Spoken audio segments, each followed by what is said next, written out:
Hello, everybody, and welcome to the Interchange, brought to you by Maximyz. We are your hosts, Rahel and Matthew, and we are excited to share with you some more insightful information in our program today. So can you please tell us who we're talking to today? That's right. We're talking to Sean Kearney. Welcome, Sean Kearney. He's the executive director of his own company, Upgaged. He's passionate about helping teams learn and be productive and extend their capabilities to solve meaningful problems. He has 30 years of marriage, has children that are happy and sane, and has worked with over 100 organizations around the world. So welcome, Sean. Our topics today will be team communication and fun at work.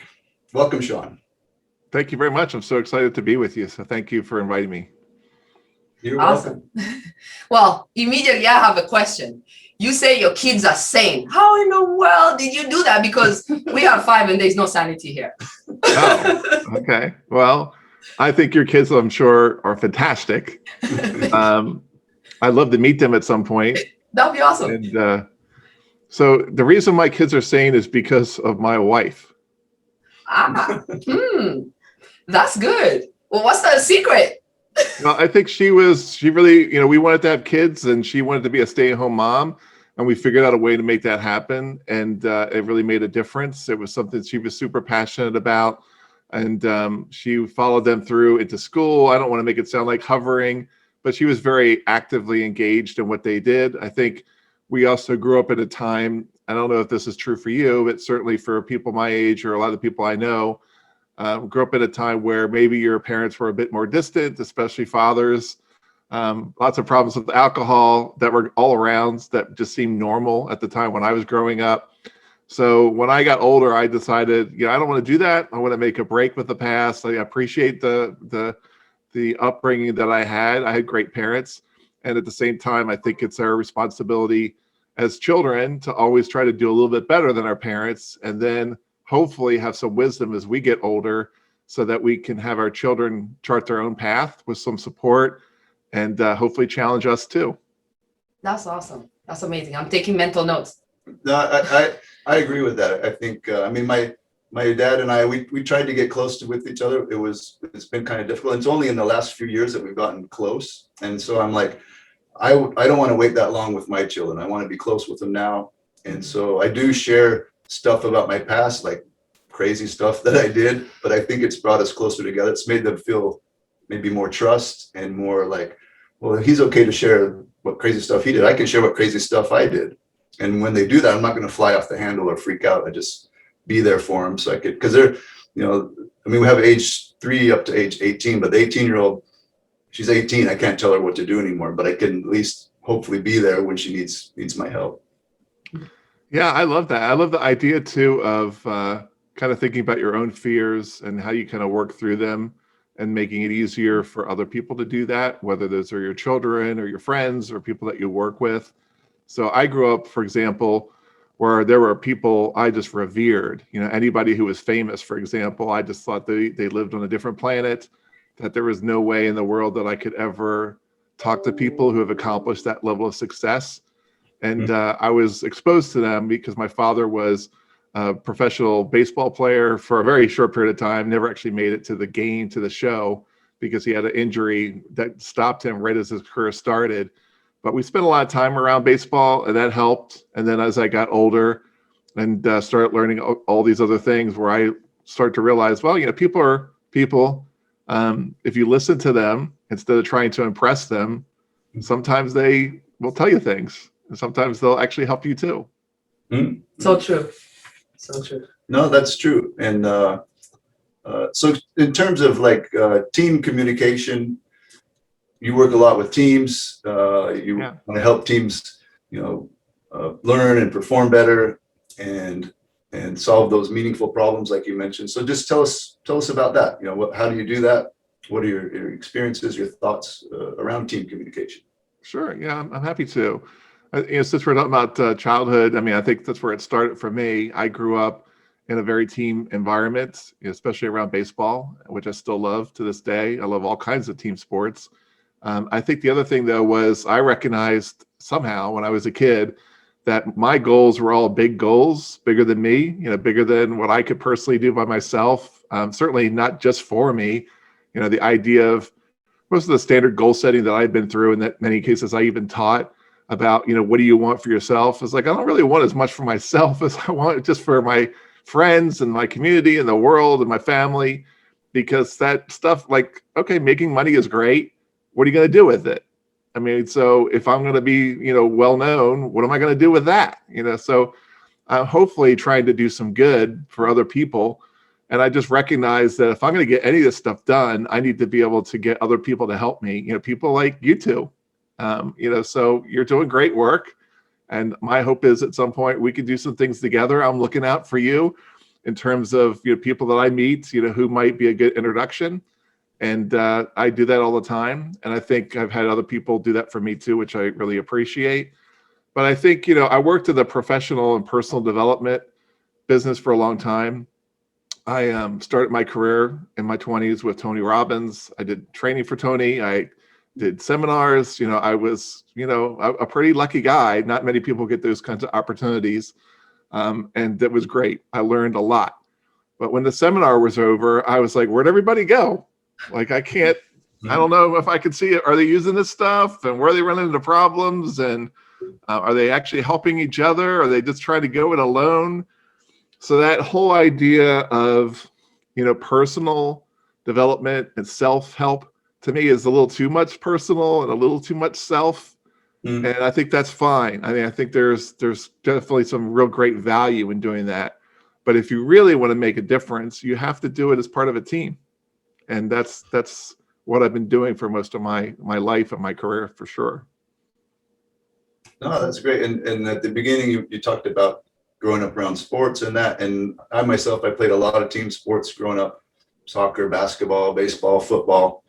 And I think I learned a lot about teams and the benefit of teams and what a good team is, what a bad team is, and what I found is the teams that on a sports sense that were successful were the teams where there was something about us, we were close to each other. Kind of like, you felt like a team, like, I'm going to do whatever it takes because I don't want to let anybody else down on this team, because they're my best friends. They're like my family in some way.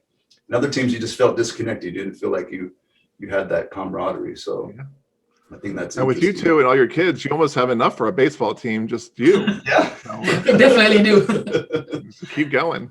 You got at least a couple of dugout people that you got to get. So maybe 5-6 more kids, and I think you're going to be in great shape. What? Oh, please, no. This house would be a disaster. Oh my goodness. And then what you were saying about the Tony Robbins, and you do the kind of one-time seminar. I agree with you there too, that I think it does need to be, it does help when you have teams, because you have people sharing their experiences, you're learning from each other, you're coaching each other, so you're lifting each other up, pushing each other, but also I think it needs to be done on a regular basis as well.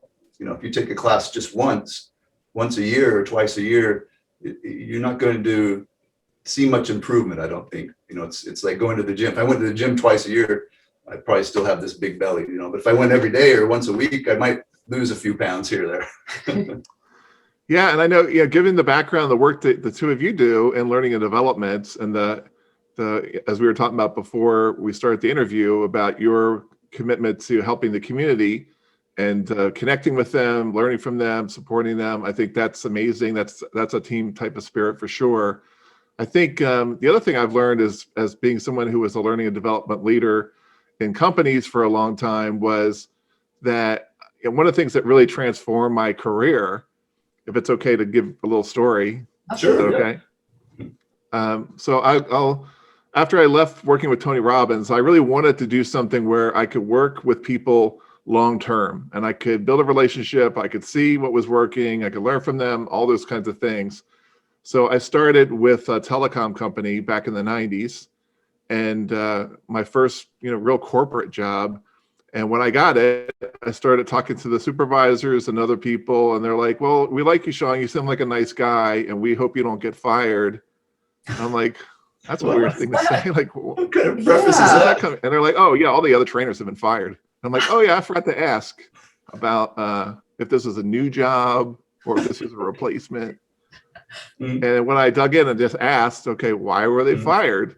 The answer was, Mhm. well, they were incompetent. I'm like, well, what does incompetent mean? Mhm. And what they meant was, well, people come out of new hire training and they don't know what to do and they raise up their hands. And that means that the supervisor has to now go over and spend time with them. And it turned out, as I dug in a little bit deeper and got to know them better and built some trust, that the supervisors didn't know this stuff either. So they were embarrassed, by people who were brand new to their team. And being all reporting to the same supervisor does not make you a team, Mhm. right? You can be a team in name, but if you're not interacting with one another and you all just kind of do the same job in parallel, to me, that's not really a team.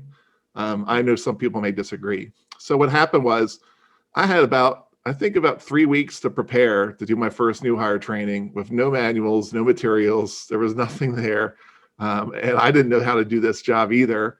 So I asked, because I had a modeling background, that's kind of part of what I was doing with the Tony Robbins group and with neurolinguistic programming. So I knew how to do behavioral modeling at least. So I'm like, show me your best people, the people that are getting the best results. I'm going to sit with them. I'm going to try to learn as much as I can. I'm going to just watch and take lots of notes about what they actually do. And I took those notes after a couple of weeks and gave them to a class of new hires and said, your job is to take these notes and fix them. So I'm going to take you out into the real world on the first day. You'll sit with some of the best people I've built relationships with in the time I've been here who are top performers, the way we define it in this organization. You're going to sit there and you're going to take what I started and you're going to make it better. And then at the end of, or the afternoon after lunch, we're going to come back into the classroom and we're going to hash out, okay, what did you hear? What did the person you were sitting with do to address it? And one person would say, oh, I saw Rahel do this. Another person would say, well, no, Matthew did it this way. It's like, all right, well, let's kind of figure out what are they trying to do? What's the customer asking for? How would you define a good quality outcome? What do you think is the best thing that would actually help move it along based on what you've seen or what you've experienced in the past? And that's what we did for 3 weeks. Instead of doing any standard curriculum, it was just go learn, hash it out, learn, hash it out. And every day, at the end of the day, I would take those notes and I would rewrite them and I'd have a new version the next morning and we'd do it all over again. Oh. And what happened was a couple things. Number one is that it took a lot of the pressure off me of being an expert, of having to kind of tell people I've got all the answers and now just sit at my feet and I will spill them in front of you. That was clearly not the case. The expertise was in the group. The second thing that happened, though, was that people recognized in that job, just because everybody has a different way of doing it, it's not a big deal. Whereas previously, or maybe you've seen this in your own work, where people go and they learn one thing in the classroom and they see a counterexample in the real world, they freak out, right? They think, oh my God, maybe everything I learned in training is a bunch of crap, right? And that's horrifying if somebody is depending on, this is what I'm going to do to, pay my bills and take care of my family. It's horrifying for people that are new to have that very common experience in training.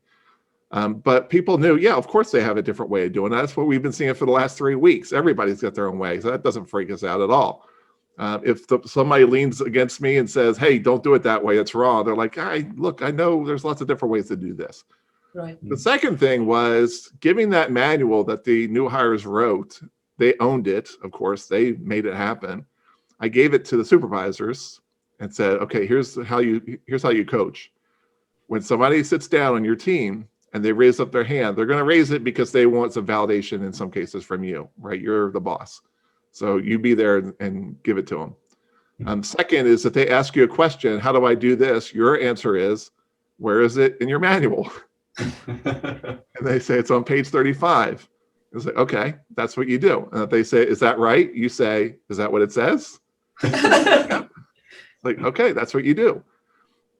And I found that there were supervisors reading the manual in the coat room because they didn't want to be seen, having their credibility questioned, but they got into it and it made a big, big difference.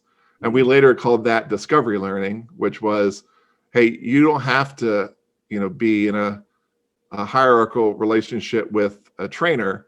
You can be the trainer's there as a coach. They're there to provide you some support and some help where you need it. But most of it you're going to get from your peers. Yeah. And you can build this as a team experience. And the other thing I was most proud of was that, many, many years, in some cases later, people said, I built friendships in New Hire and I still have them, to this day. Yeah. This person got promoted 4 or 5 times. They're in a completely different part of the organization and we still are connected. And that's pretty amazing. No, I love that story. It brings together so many things that I think about in terms of teams, sports teams and being on teams, but also psychology, right? I mean, there's something out there called group therapy. So they bring people together to share their ideas and thought. Then you feel better, like, oh, you're in the same situation as me. You've been a victim or whatever you've gone through, and I've gone through that, so you can relate to each other. And then the other part I like is the asking why. Just keep asking questions. I think as a child, we why we want to learn so much, and maybe over time people are like, all right, stop asking why, and we forget that. And I think it's important to keep asking why, because that's how you learn. And the last thing I want to say is, I spent many years working at Volvo and Mack Trucks as an engineer and a project manager, and I think out of that whole experience, the most meaningful time that I had there was when I actually had to go work on the assembly line for a few days and put parts on a truck, just like the people had to put, the workers had to.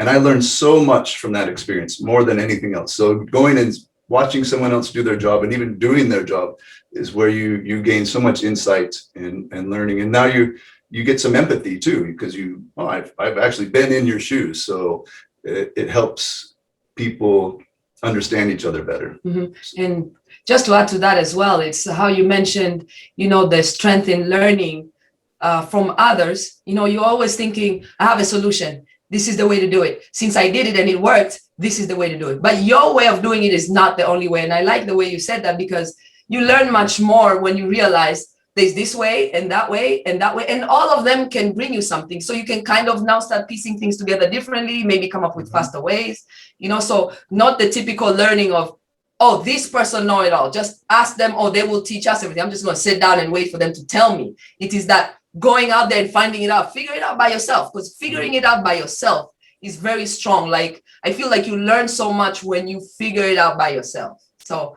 I like that point. Yeah, and there's actually neuroscience that backs a lot of this up. When you find multiple ways to do something, you're creating additional connections, additional pathways in your brain that didn't exist before. And so that gives you even more avenues to be more creative and solve problems in a different way. So that's really cool. Yeah, and in the context of teams, I'm sure you're very familiar with this. I mean, psychological safety is one of the best predictors of whether that team will likely be cohesive and they'll be innovative. And those are things that are important. So the cohesive part is, how often are they interacting with one another? It's really, in some ways, we use the term close. So we can mean close like you're close right now to each other. You could reach out and touch one another. Yeah. But yeah, thank you. And, I felt that. So that was great. Yeah. The other part of closeness, when we talk about like emotionally close, just really as a factor of how frequently we interact with people and the intensity of those feelings and interactions. So one of the best predictors of closeness is the frequency of interaction. So if people get a chance, whether it's in person or whether it's on Microsoft Teams or some other type of application, or just picking up the phone or email, chat, whatever, like my kids would never call, we call them, but they much prefer to chat, like most people in their 20s do now, which is great. It's fine, sufficient, it makes sense.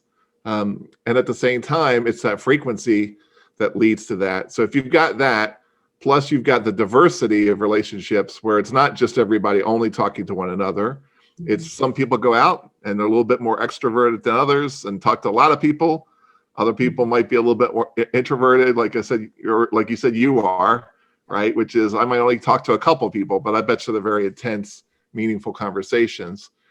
And that diversity of the not only talking to other people, but how often you're doing it and how intensely it is and how much of a relationship you're building. When you can bring that back to your cohesive group and do those things that you've been learning in a way where you're not afraid that they're going to rip your head off or make you look like an idiot if you've got a different idea that maybe you haven't had a chance to think through. Exactly. So as you could probably guess, I'm much more extroverted, which means I like to think out loud and say a lot of dumb things. So I, know that they're dumb, but sometimes I don't know until I see the look on your face. I was like, oh, that didn't come out right. Or maybe that wasn't a really very good idea. Or maybe that didn't land the way I hoped. But, trying to build a relationship of, or even the way we do it in business, stack ranking employees. Well, Rahel is my top performer. And, Matthew, maybe I'm going to have to get rid of somebody. So he's going to be not that this would really happen, of course. It probably would. You know how it is. Like the idea of, but you're rating people's performance out of the context of what's most important, which is the people they're working with. So unless they really do have a job where they don't have to interact with one another at all, which means you don't really have a team, then why are you rating people as individuals? That doesn't make any sense. I like that. Oh, that's It's easy. I get it. But it's destructive. It creates, conflict. I know that if it's one of us that have to go, maybe I need to make sure that I'm the one that gets the attention. Yeah. If I'm the extrovert among the three of us, I'm probably going to get it. I'm 6'7", right? I'm a white middle-aged guy. I've got every advantage you could possibly imagine, and I will never stop talking. So you two don't have a chance. Yeah. That's right. And then you promote teamwork even less by doing that, I think. Yeah. Right. And not only that, but the other thing I found early in my career, and this was part of it, given the work I'd done before, of I want to make big impacts. I want to change the world. I want to do things that will have this cascading, evolutionary, constantly evolving, and I get it. I love that. That's great. But what I found was I would, because of all these other advantages I mentioned, which I leveraged, I would win all these awards. I had places that invented awards just for me, which is ridiculous. I know that. I know it. But I was winning awards for things that by the time I got it, the thing I won the award for had already collapsed. It wasn't sustainable. It wasn't going to scale. It was too much centered on me trying to make all this stuff work, which made it sound like, well, what's wrong with everybody else? It's like, no, like you're doing something that's out of sync with the rest of the world. This momentary glimpse of, so-called brilliance is actually destructive to relationships. It, creates initiatives that fail and that later make it difficult for other people to try something else. So I got a lot of feedback, and I made some really terrible decisions about things that I was super excited about. But what I did learn over time was if I did it in the context of a team, it almost never went wrong. If I did it in the context of what was right for me, it almost always went wrong. Oh, that's a great insight. I mean, and it's probably some humility there, but they say, fail hard and fail fast, and that's where you learn. So you learn from it, and now you're even stronger. But thanks for sharing that. Yeah, that was really good. So would you say that if you were to do it over again, would you do it the same way? I don't think too much about the past. Yeah. Other than just, hopefully learning from it, because it's a lot of it has to do with the context. The world has changed a lot. So things that seem like they would be better if I could take it to the past, I don't really know that, because I thought what I was doing at the time was going to work. Like, I don't remember ever thinking, oh, this is going to be a disaster. Let's do it. Yeah. Okay.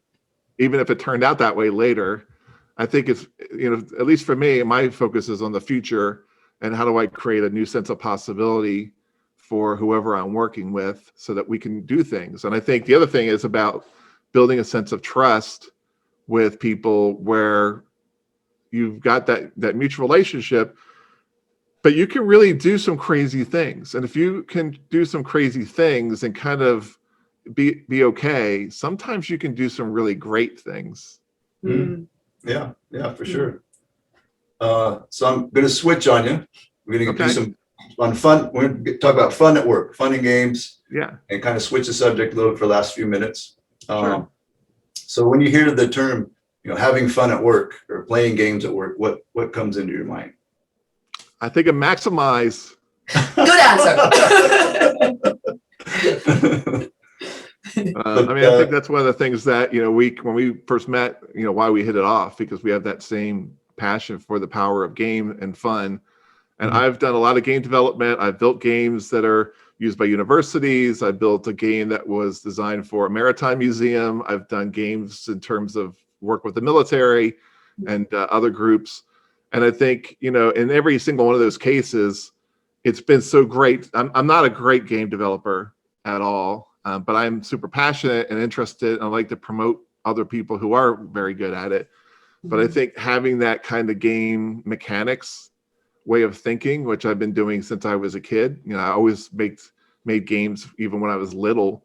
And I preferred to create games than play them. So, I've made, I don't know how many games. Most of them are really legitimately terrible games that I got friends to play just through pure force and will. But I did learn a lot from it, and I've learned a lot from real serious developers. And I think, the place I learned the most was working with the military, because that's a serious game. If a game is about helping people learn something where the consequences of not performing could be people die, or people are injured, or they lose money, or they go out of business, or their reputation is irreparably damaged. I don't think that's a real word. Irreparably? No. Irreparably.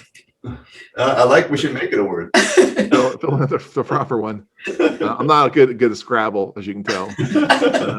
But I think, having a game brain, a game approach can make a world of difference, because when you think about how games work, where we're working together, usually in a collaborative team-based game, towards a common goal where everybody's contribution is essential for overall success, just that in and of itself, like, I don't care how good you are at baseball or football or whatever, if it's a team sport, there's nobody in the world that, even Michael Jordan could not defeat any other professional team if it was just him against them. Like, he would get destroyed.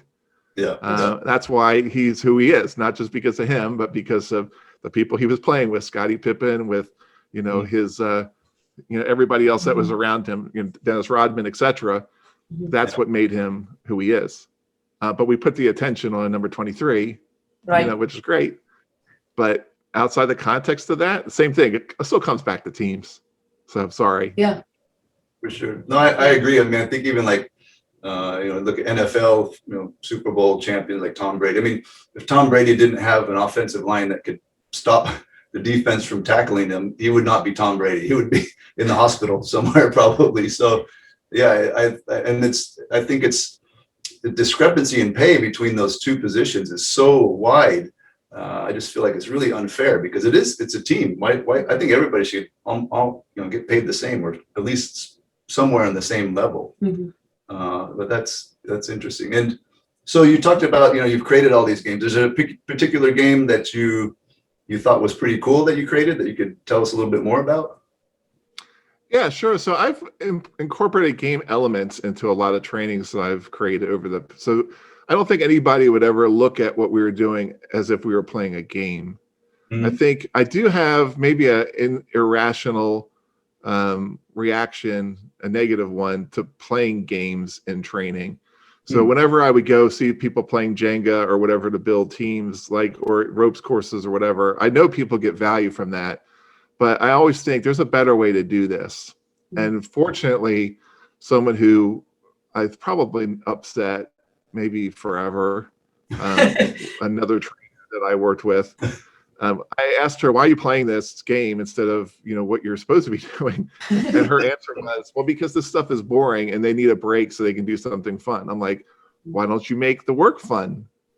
But I hadn't really thought about it exactly that way until that conversation. So I know that was something that was not very nice. It was kind of rude, but it was trying to come from a place of, we should be thinking of, can we bring game elements into the work that we're doing? And I don't mean just gamification, where you're using essentially extrinsic bribes to get people to perform. Right.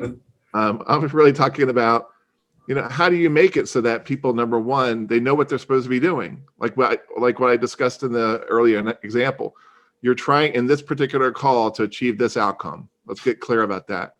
And then I have a way of keeping score. Like, I know if I'm making progress or not. If the person's getting mad, that probably means I'm not going in the right direction. If they're starting to sound more happy, they probably are. Maybe I've got another customer satisfaction or NPS score or something, first call resolution, all those metrics that you get in call centers, which is amazing. It's the greatest laboratory in the world. You've got all this feedback coming to you immediately that tell you whether you're making progress or not. You've got some kind of mechanism for getting coaching about being people telling you, hey, with a little bit more repetition and practice, you can see that you're getting better and you're getting closer and closer to your goal and you're building some mastery and proficiency.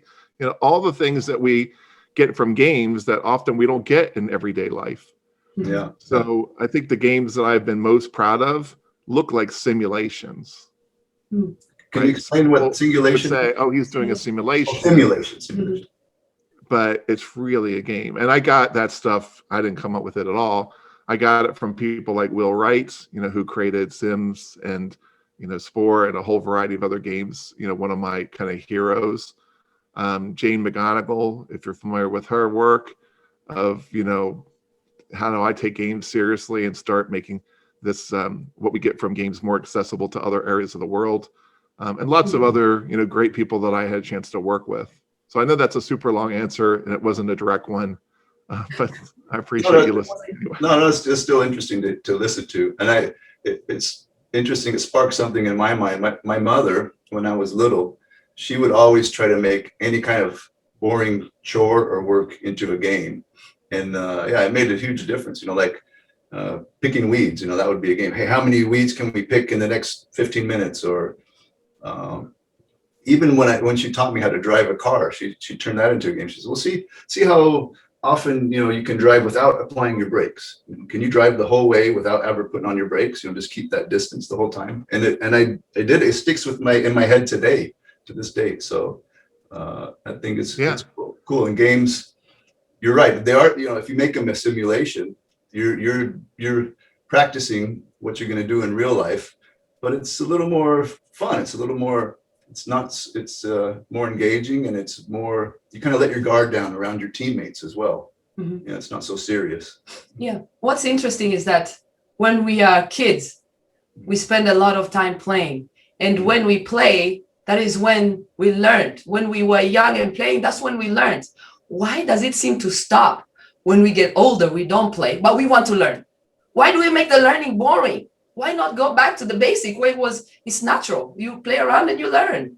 Yeah. So. Yeah, I think part of it, I'm always working on that question too. And maybe we can answer it together, one day, because that would be cool. I think, the one thing that comes to mind is where people say it's because you're not taking it seriously.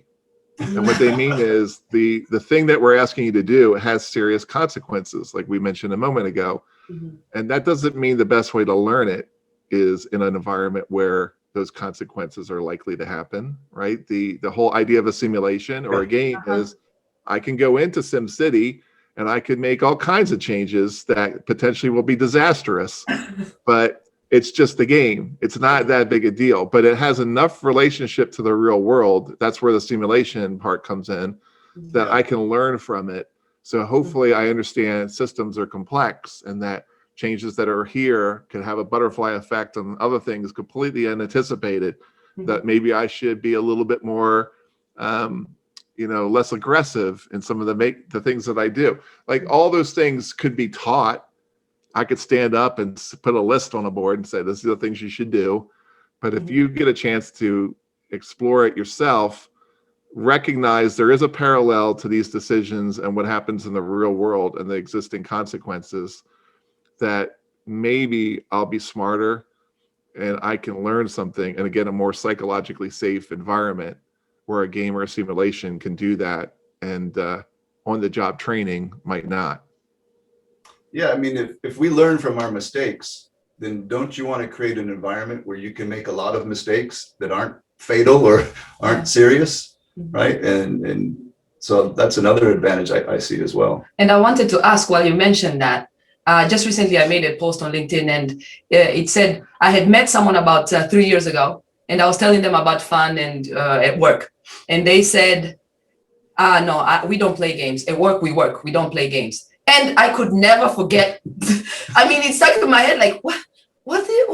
So why is there so much resistance to that? Why is corporate? I hope many are not, but I feel like there's still some out there. Why is there so much resistance to work and fun at the same time? Yeah, I think that's a very complex, very deep question.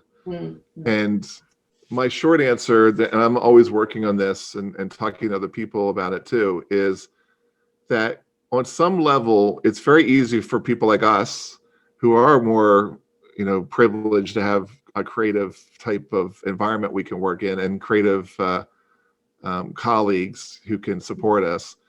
And at the same time, as I've gotten older, I've started to recognize that there is some wisdom to the reactions of, or the resistance to doing these things that we're offering. So, the laggards that often get a lot of crap from people like us, who are more innovators. What's your problem? Why aren't you just doing it this way? Why don't you at least try something? Like, I get it.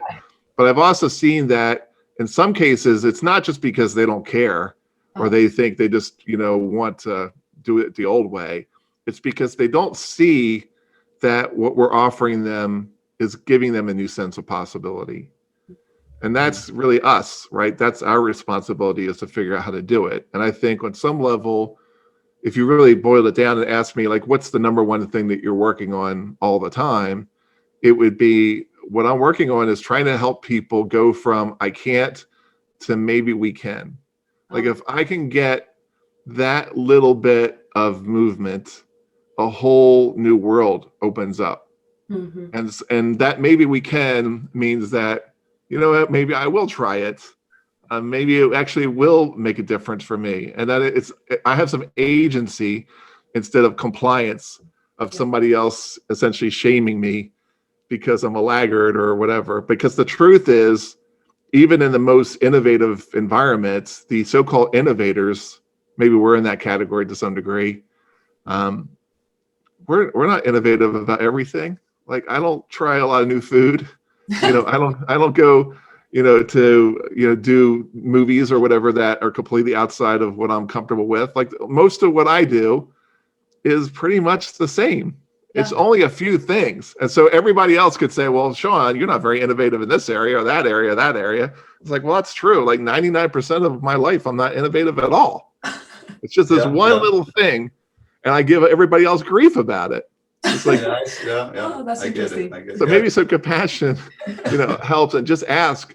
So what is working? What do you like? What are you concerned about? What do you think might not actually be useful in the future based on what you're seeing? So I think a lot of it is, and I think it's surprised given how wordy I've been in this interview. I think you can do a lot more with asking questions than spewing stuff like I have been doing for the last however many minutes. But that helps us learn. That's the whole reason why we're doing this, is that we can learn from people like you who've been out there for years and years doing this. So it helps us out a lot. I really appreciate it. Yeah. So I'll ask you one last question. From this whole conversation that we've had talking about team communication and fun and games, what would be your kind of key takeaway, or what would you like our audience to bring home with them? I think that people should hire you. Man, we love you. Yeah, I mean, I'm a fan of your work, and I really like what you're doing. I love the spirit of how you do it, that you can do really cool things that are fun and engaging, and do show people new possibilities, and you live it in your own life. So it's not just restricted to where you're so-called experts. You can see it in the way you treat each other and your family, your kids, the way that you post about, how your relationships are so important to you. I know that makes a lot of people uncomfortable. I mean, that's even worse than having fun at work. It's like, oh my God, you actually love people at work? like that's really crossing the line. Yeah, right. But yeah, I think, I just love having the opportunity to spend any time with you and learn anything I can. Awesome. Well, thank you so much. Sean Kearney, the executive director of Upgaged. So thank you so much, Sean. And thank you for our audience. Again, I'm Matthew, this is Rahel, and you've been watching The Interchange by Maximyz. Thank you.